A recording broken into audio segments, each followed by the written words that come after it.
Yo, this is Deontay the Bronx Bummer Wild, the WBC heavyweight champion of the world. And I'd like to give a big shout out to CJ Goodfellow, Sports TV. Bomb Squad, baby. All right, man. You hear Blue Balls they sent in the Discord that he said that Spencer Crawford need to fight in Dallas to maximize their revenue for the fight. All right, let's talk about that. Thumbs up the video, share the video, subscribe to the channel. The subscribe button is the bell icon button. Hit all notifications, increase your chance of notifications. We go live or drop a video. Now, he on to a good concept, but I'm explaining to y'all how this works. Now, you know, if they can get into Allegiant Stadium, that'd be great, right? You know, because in Vegas you can charge higher than you can charge in Dallas because it's Vegas. The amenities, right? So yeah, they can charge as much as they want to charge in Vegas. So, you know, it's both pretty big stadiums. So I say in Dallas, your minimum ticket is $100, right? Just to get in, just to get to the nosebleed. And in Vegas, it's probably going to be $250, $300. That's the Vegas effect, right? Now, they could make the same revenue that they make in Dallas in almost an Allegiant Stadium, maybe a lot higher than Allegiant, but at least in Dallas they can get that same revenue at the MGM Grand. See, you got to understand, have you really ever seen Floyd Mayweather fight in a football stadium? Even though they were trying to get Mayweather to fight, you know, 50 Cent was trying to get Mayweather to leave Al Heyman and have him fight in the Superdome and go on the road, and you know, I think fighting Texas and all that shit at the road, and Floyd didn't do it. The reason why, when you fight at the MGM Grand, you could price, even in a 16,000 seat stadium, you can set the price where you can make it, and you can make the money in a 100,000 seat stadium. That's why, you know, if this fight in Vegas and it's at the MGM Grand, it's gonna be a tough ticket to get in. It's probably gonna be like $500 to get a nosebleed seat, and if you don't get your nosebleed seat when the tickets go on sale, then $500 gonna turn to $1,200 to get a nosebleed seat. I'm telling you, they're telling you right now that the fight can't sell, but they're gonna turn around and price the fight as high as they can. They're gonna set the ticket as high as they can set it. They're gonna set the ticket as high as they can set it. You know, and don't be surprised if the pay-per-view ain't $100 a pop. Bob Arum talking about reducing the pay-per-view. They gonna charge top dollar. This would be the fight where they charge it for $100 a pop. So that's just something to think about. So when you go to the MGM Grand, you know, it's gonna be like 1,000 in resale tickets just to get in the nosebleed, because they're gonna try to buy as many tickets as they can. Top Rank did it when Josh Taylor and Jose Ramirez fought. A lot of bots got the tickets, and they resold them at a very, very high price. At a very high price. So that's what you kind of got to understand. They gonna make up the difference in resort fees. They gonna make up the difference closed circuit in Texas. in Dallas. In Vegas, closed circuit fees. They get to charge on MGM Grand. They get to charge a resort fee. You know what I'm saying? So they're gonna maximize their dollars, bro. Just by being in Vegas. So they gonna get a big gate. They gonna get a better gate in Vegas than Dallas. The way they gonna price this fight, they gonna price it very, very expensive. So when you start talking about the gate and how they pricing it and stuff, and well, they have to maximize their value in Dallas, don't worry about that. In a 16,000 seat arena there, and in Vegas, they're going to maximize the potential where to be greater than Dallas. You know, that's why Vegas is such expensive. And then also, don't be surprised if the MGM Grand don't put up or somebody in Vegas don't put up a resort fee. Put up put some money up for the fight they sell. So they probably gonna, put a couple of dollars up in Vegas up for the fight. Vegas might put a few $1 million up for the fight. That'll go in the pot.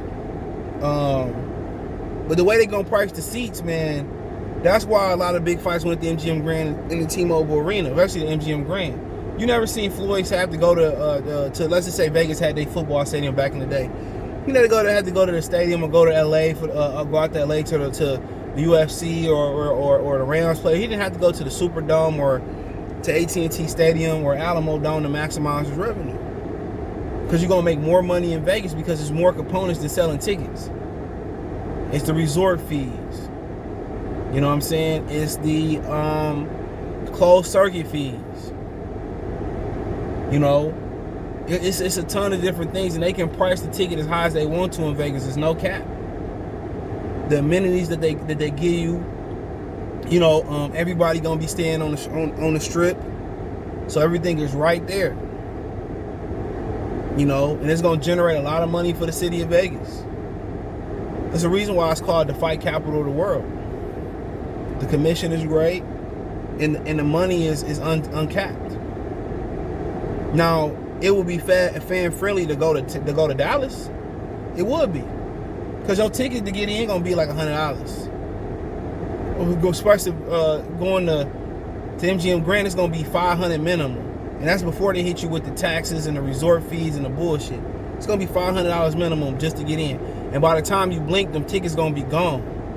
Then the resale gonna be up to $1,000, $1,200, $1,250, $1,300. That's when it's gonna be at.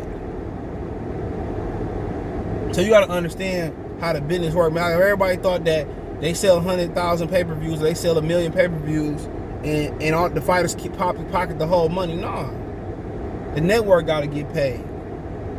Everybody got to get paid before the fighters. The networks, the promoters get paid first. The networks, the production team, all that.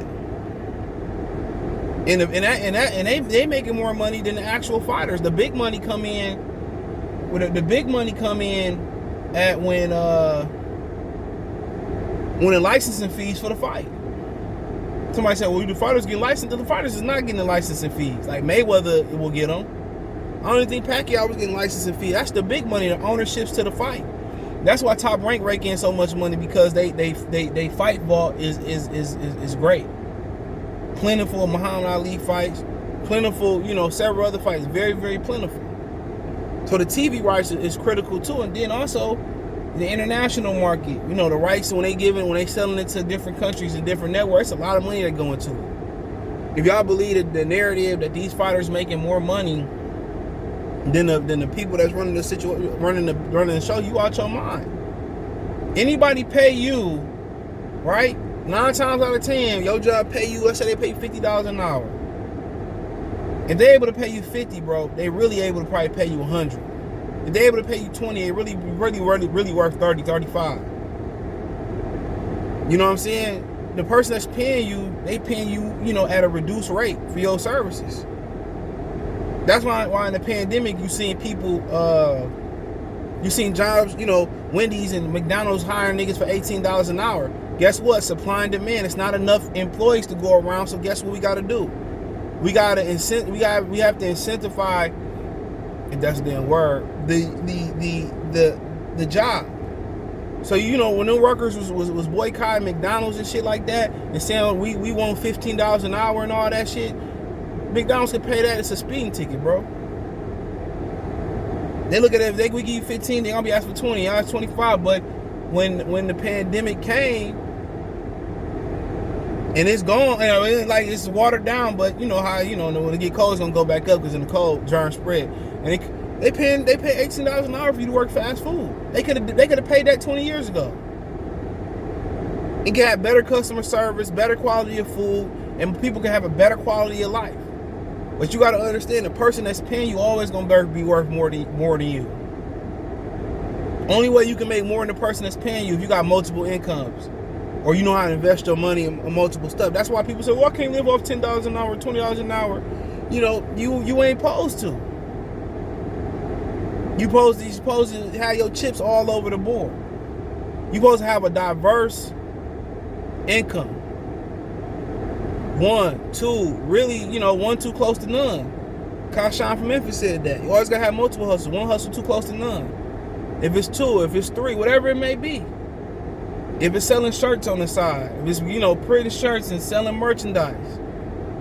You know what I'm saying? Or if it's taking some of your paycheck and investing into the stock market, or taking the stock class, then taking the trading class, then that's cool. Getting the cryptocurrency, getting the real estate. The more shit you got going on, you ain't gonna never have to work again. You ain't gonna never have to push shit again. Then you can walk away.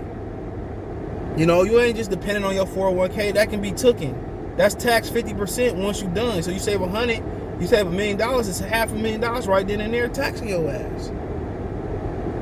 So we gotta get better at having diverse incomes, whatever it may be. If it's selling pencils and shit, you know, you gotta find a hustle. People lazy. If it's drop shipping, people are lazy. They want you to give it to them on a silver platter. Buying and reselling shoes, or buying shoes and selling them, even if they fake. People ain't really checking for that shit. Them things look real.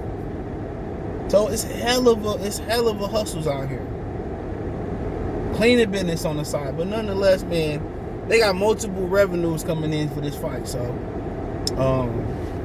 if you think they making money, they paying the fighter. So how can a fighter be richer than the other guy, and the guy that's paying them? Only if it's exceptions to the rule, like Floyd Mayweather. He probably ain't richer than the guys that's paying him. The TV rights, they make money down the line. International rights, showing it in movie theaters, showing it closed circuit, going on and on and on and on and on again. These brothers gonna make about 30, 40, 50 million dollars. I'm telling you. Wilder Fury 2, they made 30 million apiece, bro, and that was guaranteed. Don't worry about what's on paper. But if you're gonna maximize your revenue, it's always in Vegas. And the football stadium is just a plus now. It's just a plus. That's what it is. The football stadium is just a plus. She literally got her ass cheeks out. She too old for that shit. And her ass fake. These old hoes be worse than the young ones, man. But yeah, that's all I got, man. Appreciate y'all, man. Thumbs up the video, share the video, subscribe to the channel. Next subscribe button is the bell icon button. Hit all notifications, increase your chance to get notifications. We go live and drop a video. Financially want to support the channel, Cash App, $CJGood313, Venmo, CJGood313, PayPal link in the description. Hit me on Linktree. Hit my Linktree is the first link in the description. Find me on Twitter, Facebook, Twitter, Instagram, Spotify, Apple Podcasts, Amazon Music, Cash App, Venmo, PayPal, Radio Public, Google Podcasts, the whole nine. Check out the Welterweight playlist. Peace.